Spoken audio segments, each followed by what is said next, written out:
नमस्कार साथियों, बहुत बहुत स्वागत है आपका आपके अपने ऑनलाइन इंस्टीट्यूट निशान ज्ञान के यूट्यूब प्लेटफॉर्म पर। मैं नितिन उपाध्याय आपका स्वागत करता हूं, अभिनंदन करता हूं, तहे दिल से शुक्रिया अदा करता हूं। ठीक है, आप जो है हमारा सपोर्ट कर रहे हैं। जिस तरीके से आप सपोर्ट कर रहे हैं इसी तरीके से सपोर्ट बनाए रखिए और अपना आशीर्वाद देते रहिए। इसका मतलब है कि आप चैनल को सब्सक्राइब करते रहिए, वीडियो को लाइक करते रहिए और दूसरों तक इसे शेयर करते रहिए। एक दिन हम और आप मिलकर के सफलता के उस परचम को जरूर लहराएंगे जिसके लिए हम और आप मेहनत कर रहे हैं, जिस की चाह के लिए हम और आप पढ़ाई कर रहे हैं, तो उसे जरूर हम और आप मिल करके प्राप्त करेंगे। ठीक है, तो आज की इस सेशन में मैं प्रॉफिट एंड लॉस का एक लेक्चर सीरीज चला रहा हूं। प्रॉफिट एंड लॉस को बेसिक से समझाने का प्रयास कर रहा हूं। उसी कड़ी में यह जो वीडियो होगा, ये वीडियो नंबर 7 होगा। इस 7वां वीडियो होगा और इस 7वें वीडियो में एक एक करके मैं प्रॉफिट एंड लॉस के लगभग 15 से 17 वीडियो में प्रॉफिट एंड लॉस को बेसिक और to advance, basic to advance पूरा कंप्लीट करने का प्रयास करूंगा। ठीक है, तो पिछला अगर वीडियो आपने देखा है तो वीडियो को देख लीजिएगा, नहीं देखा है तो आप पिछला 6 वीडियो देखिएगा, उसके बाद 7वें वीडियो पर इस वीडियो पर आइएगा। देखने के बाद आपको पता चल जाएगा कि प्रॉफिट एंड लॉस में कुछ भी नहीं है, केवल और केवल आपको समझने की जरूरत है, आपको बेसिक से सवाल को पकड़ने की जरूरत है। ठीक है, तो चलिए शुरू करते हैं आज का सेशन। आज के सेशन में मैं क्या बताऊंगा, मैं आपको बता देता हूं। इस सेशन में बताने वाला हूं, जब रुपया ए में बी वस्तुओं को खरीद कर रुपया बी में ए वस्तुओं को बेचा जाता है, इस पर आधारित भी क्वेश्चन पूछे जाते हैं। जैसे 15 रुपए में 20 खिलौनों को खरीद कर 20 रुपए में 15 खिलौनों को बेच दिया जाता है, तो पूरे व्यवसाय में कितने परसेंटेज की लाभ होगी अथवा हानि होगी। इस तरीके के भी बेसिक से क्वेश्चन उठा लिए जाते हैं, जिसे अगर हम और आप पढ़े नहीं रहेंगे तो भ्रम की स्थिति में क्वेश्चन को गलत कर देते हैं, और एक क्वेश्चन गलत कर देते हैं तो हमारा मेरिट से स्थान कट जाता है और हम कहीं ना कहीं अपने मंजिल से चूक जाते हैं। तो हम मानते हैं कि आप मंजिल से न चूकने पाए, आप बेसिक टू एडवांस चलिए, बेसिक को भी समझिए और एडवांस को भी समझने का प्रयास करिए। ठीक है, तो आपके सामने व्हाइट बोर्ड पर क्वेश्चन लगेगा, क्वेश्चन को अच्छे से समझिएगा, उसके बाद जो है पढ़िएगा। ठीक है, क्वेश्चन है, रीता ने रुपया 10 में 15 खिलौने खरीद कर, ठीक है, रीता ने रुपया 10 में 15 खिलौने खरीद कर रुपया 15 में 10 खिलौनों को बेच दिया, बताइए उसे कितने प्रतिशत का लाभ अथवा हानि हुई। ठीक है, क्वेश्चन क्या कहा गया है। अब देखिए, मैं आपको बेसिक से एक बार बताऊंगा, आप बेसिक से समझिएगा, उसके बाद आपको मैं एडवांस पर लेके चलूंगा, क्योंकि आपको जो है बेसिक समझने के बाद ही आप एडवांस पर काम कर पाएंगे। ठीक है, तो आपको एक बार बेसिक में समझाता हूं। बेसिक है, रीता ने रुपया 10 में 15 खिलौने खरीद कर, अर्थात 15 खिलौनों का क्रय मूल्य, 15 खिलौनों का क्रय मूल्य जो है वो कितना है, रुपया 10 है, 10 रुपया है। ठीक है, यहां से आप पकड़िए, एक खिलौने का क्रय मूल्य कितना हो जाएगा, 10/15 रुपया हो जाएगा। ठीक, अब आपको पता चल गया 15 खिलौनों का क्रय मूल्य 10 रुपया है, तो एक खिलौने का क्रय मूल्य कितना हो जाएगा, 10/15 रुपया हो जाएगा। उसके बाद आगे सवाल को पढ़ते हैं। रुपया 15 में 10 खिलौनों को बेच दिया, अर्थात 10 खिलौनों का विक्रय मूल्य, इस सवाल में उल्टे से पढ़िएगा, 10 खिलौनों का विक्रय मूल्य 15 रुपया है, 10 खिलौनों का विक्रय मूल्य जो है 15 रुपया है, तो एक खिलौने का विक्रय मूल्य कितना हो जाएगा, 15/10 रुपया हो जाएगा। आपको यहां पे देखिएगा, आपको एक खिलौने का क्रय मूल्य भी पता चल गया और एक खिलौने का विक्रय मूल्य भी पता चल गया। ठीक है, तो अब आपको करना क्या है, अब आपको सिंपल सी बात है, आपको पूरे सौदेबाजी में परसेंटेज लाभ या परसेंटेज हानि ज्ञात करनी है।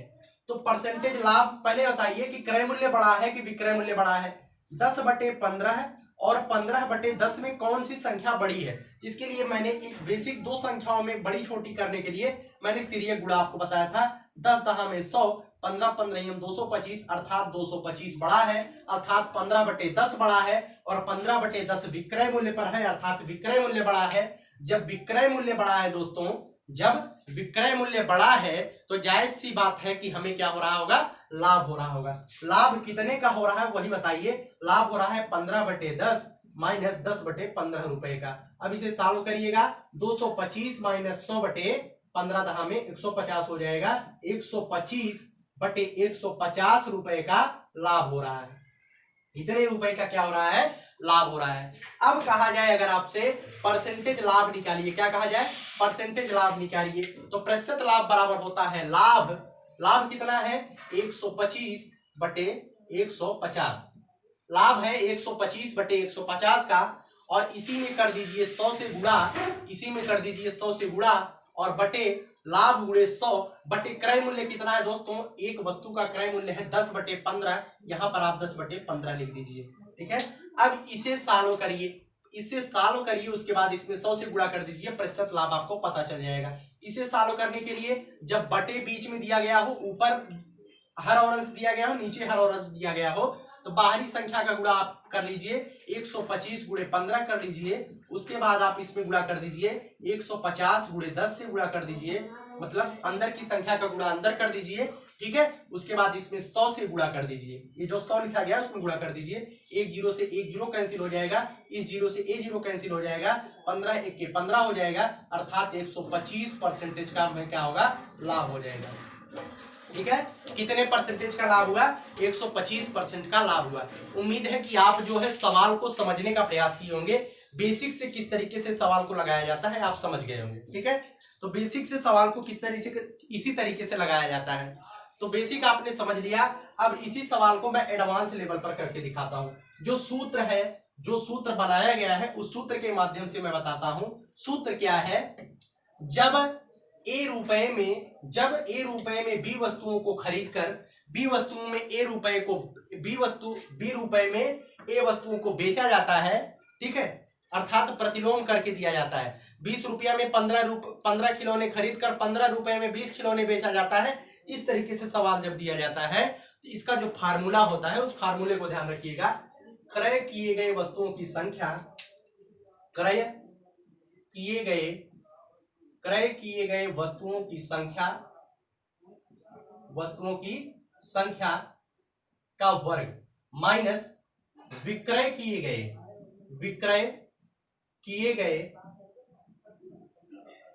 वस्तुओं की संख्या का वर्ग। ठीक है, क्रय किए गए वस्तुओं की संख्या का वर्ग माइनस विक्रय किए गए वस्तुओं की संख्या का वर्ग बटे विक्रय किए गए वस्तुओं की संख्या का वर्ग, विक्रय किए गए वस्तुओं की संख्या का वर्ग करिएगा, और इसी में जो है मैं इधर डिवाइड नहीं कर रहा हूं, इसी में 100 से आपको गुणा कर देना है। ठीक है, क्रय किए गए वस्तुओं की संख्या, ध्यान रखिएगा वस्तुओं की संख्या का वर्ग करना है, न कि मूल्य का वर्ग करना है। क्रय किए गए वस्तुओं की संख्या का वर्ग माइनस विक्रय किए गए वस्तुओं की संख्या का वर्ग बटे, यहां पर नीचे हमेशा विक्रय किए गए वस्तुओं की संख्या का वर्ग, और उसमें 100 से कर देंगे मल्टीप्लाई। चलिए इसी क्वेश्चन को इस सूत्र पर रख करके हम आपको क्वेश्चन का आंसर दिखाते हैं। क्रय किए गए वस्तुओं की संख्या कितनी है, 10 रुपए में 15 खिलौने खरीद कर, अर्थात क्रय किए गए वस्तुओं की संख्या है 15, मैंने कर दिया 15 का वर्ग। 10 रुपए में 15 खिलौने खरीद कर 15 रुपए में 10 खिलौनों को बेचा जाता है। विक्रय किए गए वस्तुओं की संख्या कितनी है, 10 है, मैंने 10 का वर्ग कर दिया, बटे कर दिया विक्रय किए गए वस्तुओं की संख्या मतलब 10 का वर्ग कर दिया, उसके बाद मैंने 100 से गुणा कर दिया। ठीक है, 15 15 हम 225 माइनस 100 बटे 10 दहा में 100 गुणे 100, यहां से 100 से 100 कैंसिल हो गया, 225 में से 100 घटाएंगे आ जाएगा 125%। यहां पर अगर मान जो है धनात्मक आता है, मान जो है धनात्मक आता है, इस तरीके का आता है तो हमेशा लाभ होगा, और जब माइनस आएगा निगेटिव आएगा तो हमेशा हानि होगी।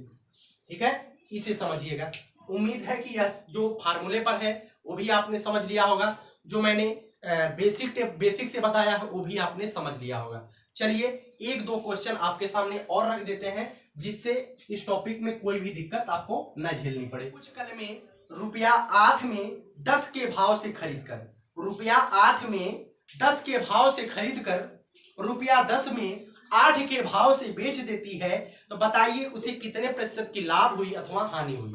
ठीक है, अब इस सवाल को पकड़ने का प्रयास करिएगा।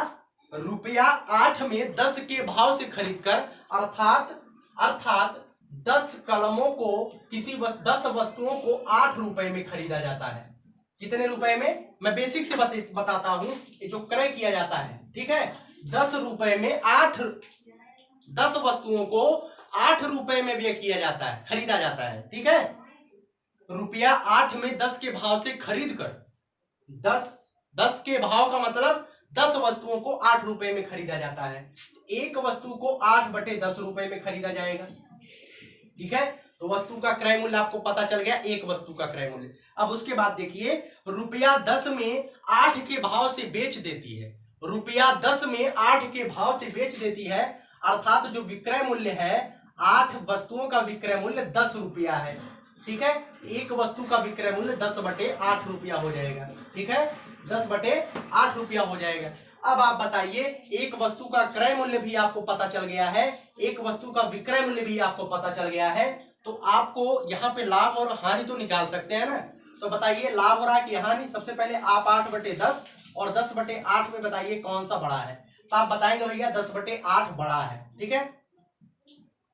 इस तरीके से आप 8 28 64 यहाँ पे हो गया, यहाँ पे हो गया 10 10 में 100, 64 और 100 में 100 बड़ा है, और 100 जो है 10/8 के स्थान पे है, इसलिए 10/8 बड़ा है। तो विक्रय मूल्य बड़ा है तो जाहिर सी बात है हमें लाभ हो रहा होगा, और लाभ कितने का हो रहा है, तो 10/8 माइनस 8/10 कर देंगे, 10 10 में 100 माइनस 64/8 10 में 80, 10 100 में से 64 को घटाएंगे आएगा 36, 36/80, लाभ आ गया हमें 36/80। तो आपसे पूछा गया है कितने परसेंटेज का लाभ होता है अथवा हानि होती है, तो प्रतिशत लाभ बराबर क्या होता है, प्रतिशत लाभ बराबर होता है लाभ कितना है 336/80, लाभ बटे क्रय मूल्य पर हमेशा जो है प्रतिशत लाभ या हानि निकाला जाता है, तो 8/10 हो जाएगा, और इसमें गुणा कर देंगे हम 100 से, ठीक है।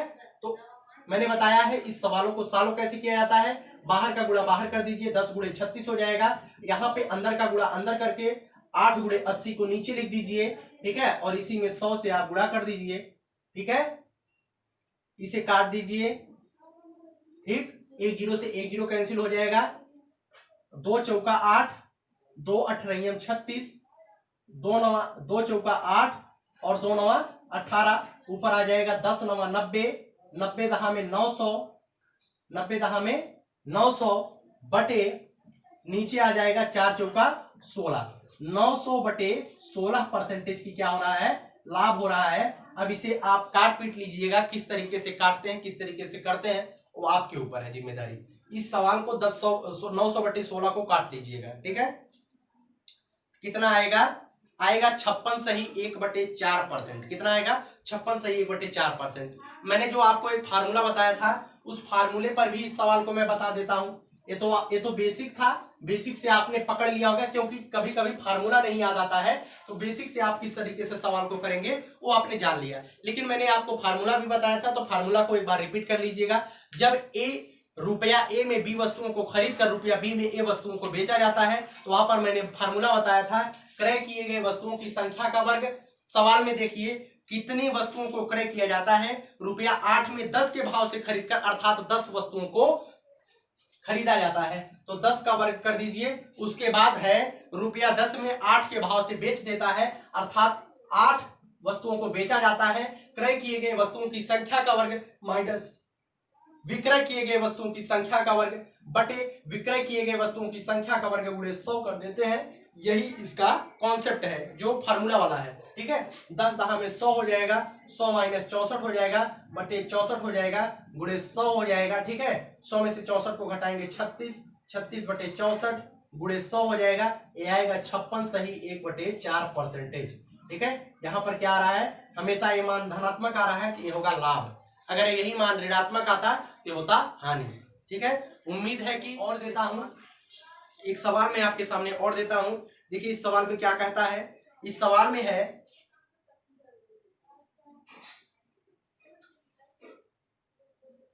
सुनीता ने 80 टॉफियां, सवाल है सुनीता ने 80 टॉफियां रुपया 5 में 4 के भाव से खरीद कर, ठीक है। सुनीता ने 80 टॉफियां रुपया 5 में 4 के भाव से खरीद कर रुपया 4 में 5 के भाव से बेच दिया, तो बताइए कि पूरे सौदेबाजी में उसे कितने प्रतिशत की लाभ होता है अथवा हानि होती है। ठीक है, आपको मतलब नहीं है कि वो कितनी टाफियां खरीदती हैं कितनी नहीं खरीदती हैं, आपको इससे कोई लेना देना नहीं है। आपको क्रय मूल्य और विक्रय मूल्य पर जाना है। ठीक है, क्रय मूल्य और विक्रय मूल्य पर जाना है, आसानी से सवाल को सॉल्व कर लेना है। ठीक है, तो मैं आपको अब बेसिक नहीं बताऊंगा, मैं आपको एडवांस जो सूत्र के माध्यम से मैंने बताया है उस सूत्र पर मैं बताऊंगा। क्रय किए गए वस्तुओं की संख्या कितनी है, सबसे पहले आप बताइए। रुपया 5 में 4 के भाव से खरीदकर, अर्थात 5 रुपया में 4 वस्तु खरीदती है। खरीदने वाली वस्तुओं की संख्या है 4, मैंने 4 कवर कर दिया, माइनस उसके बाद कहा है रुपया 4 में 5 के भाव से बेचती है।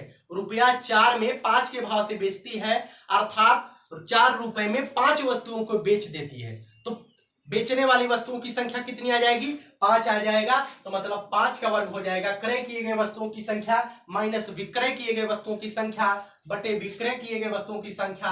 मतलब इसका हमेशा वर्ग चढ़ाएंगे, ध्यान रखिएगा, वर्ग चढ़ाएंगे और उसके बाद इसमें 100 से मल्टीप्लाई कर देंगे। 4 चौका 16 माइनस 25 बटे 25 गुणे 100 हो जाएगा। ठीक है, 25 चौका 100 हो जाएगा यहाँ पे, और 16 में से 25 घटाएंगे तो आ जाएगा माइनस का 9 गुणे 4, 9 चौका 36, माइनस का 36%। यहाँ पर देखिए माइनस आ रहा है, क्या आ रहा है, माइनस का 36% आ रहा है, अर्थात उसे पूरे सौदेबाजी में हमेशा क्या होगी, हानि होगी। ठीक है, पूरे सौदेबाजी में क्या होगा, हानि होगा। और हानि कितनी की हो रही है, तो 36% की हानि हो रही है। तो उम्मीद है कि ये 3 सवाल मैंने आपके सामने दिया है जो इस पर आधारित है और बेसिक से समझाया हूं। 1-2 सवाल मैंने बेसिक से बताया है और उन सवालों को मैंने फार्मूले बेस पर भी आपको बताया है, क्योंकि आपको बेसिक तभी आएगा जब आप बेसिक समझ जाएंगे, तभी आप फार्मूले का उपयोग कर पाएंगे। इसी के साथ मैं इस सेशन को समाप्त करता हूं। अगर आपको वीडियो पसंद आता है तो वीडियो को लाइक करिएगा, और अगर चैनल पर नए आए हैं, चैनल पर नए विजिटर हैं, तो आप अपने इस परिवार का सदस्य बनने के लिए चैनल को सब्सक्राइब करिएगा। बहुत बहुत धन्यवाद। जय हिंद, जय भारत।